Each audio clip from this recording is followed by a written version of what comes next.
stick shifts and safety belts. Bucket seats have all got to go when we're dry. Hello everyone, it's Monday. Just for fun, I was looking up today, July 28th, in history to see what else happened on this day in history. And it turns out that today was a pretty interesting day. It was on this day that Peru became independent from Spain, and that World War I started, and also that the 14th Amendment to the United States Constitution was added. This was the amendment that granted former slaves the same rights and protections as other U.S. citizens. So just a little bit of trivia there, in case you're ever curious about stuff that happened on July 28th. Kate, I really enjoyed watching your cryptproject and Nerdfighter International videos about you and Rob getting to meet Marta. I'm supremely jealous. I think it'd be really fun to get to meet online friends from another country. I've actually had some experience with that, a little bit. I had a pen pal friend of mine come and stay with me here in Pittsburgh for a couple of weeks. But anyway, I had a really good time doing that, and I'm sure that you had a really exciting time getting to meet Marta. And hopefully, one of these days, we'll get to meet up sometime and have our own little Crypt Project International meetup party thing. And because it's Monday, you know what that means. It's Challenge Day. And this one's going to start off with a story.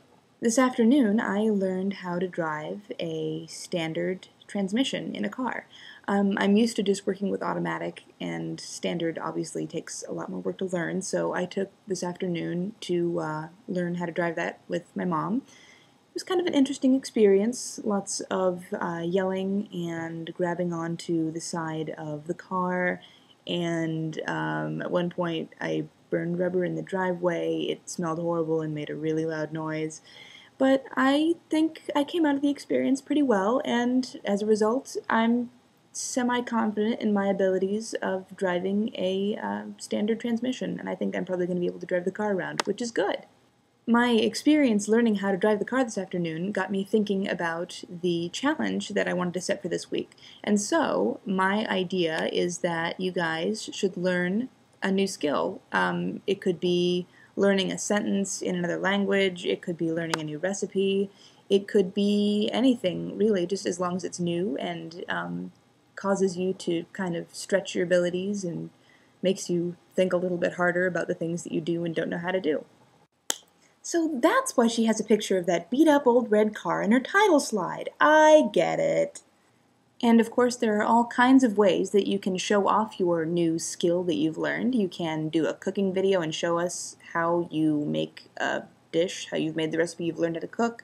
You can speak a sentence in another language, maybe even Tobian, wink wink. Or you can simply tell us a story about what it was that you learned and your experience learning it, just as long as it's interesting and exciting and that you have fun doing it. And that's all I've got. I hope you all have a great week, and I can't wait to see the fun, exciting new things that you learn about and talk about. David, I'll see you tomorrow.